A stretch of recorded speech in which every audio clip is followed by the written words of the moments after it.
A student loan standoff with the federal government and taxpayers, yes, could be paying the price. More than 7 million Americans are in default on their student loans, ignoring debt collectors for a year or more and choosing not to pay their debt back. A move that threatens to leave taxpayers on a hook for $125 billion. Here now is Dan Henninger. He's back with us, along with Julie Alvin, Bustle.com deputy editor. All right, Julie, what do we do with these folks? Well, you know, I think that student loan debt is an enormous problem for millennials specifically. Right. I believe the number is 7 out of 10 new graduates from four-year programs are graduating with student loan debt, the average of which is $30,000 per person. Let's talk specifically about these.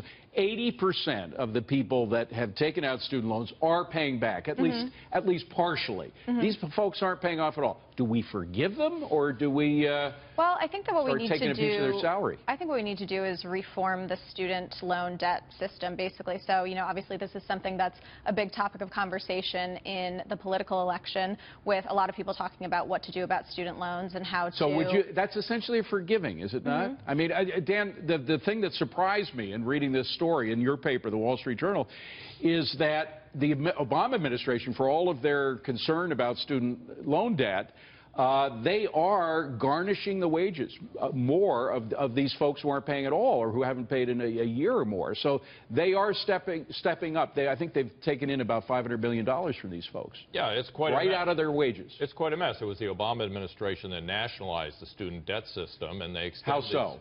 Well, they took over all the debt companies that were doing student loans. They extend these loans through the Department of Education at extraordinarily low interest rates, long terms, but it's a real loan. And most people who take out loans on their houses, say, would never assume for a day that they couldn't repay that debt. And the political support for forgiving these loans is very weak out there. So I don't think that's... Julie, here's one argument that these folks make that aren't paying any money at all. They say, we were sold a bill of goods, that a college education would guarantee us a good job with a good salary, and it hasn't happened. Well, I think that's absolutely true. I think that, you know, one thing that certain people who've been wanting to reform the system have been talking about is the fact that you need to fight against colleges that are potentially using predatory practices. But hold on a second. When it comes President Obama himself, time and time again, it says the key to a happy life and a good job and a great salary is a college education. That's what President Obama has been saying. So is he part of this lying culture?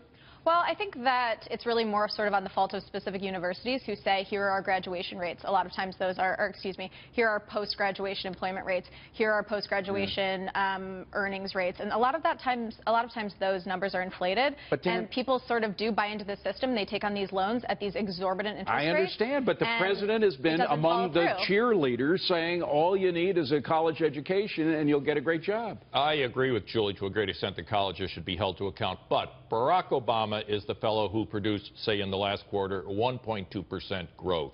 He has had a weak economy for 7 years, and the result is that underemployment and unemployment of young people, including college graduates, is relatively high. They should have been able to work or go into an economy that had the prospect of offering them jobs, and under his administration, they simply have not. A stronger economy would solve a lot of ills. Julie, Dan, we got to leave it at that. Thank you very much.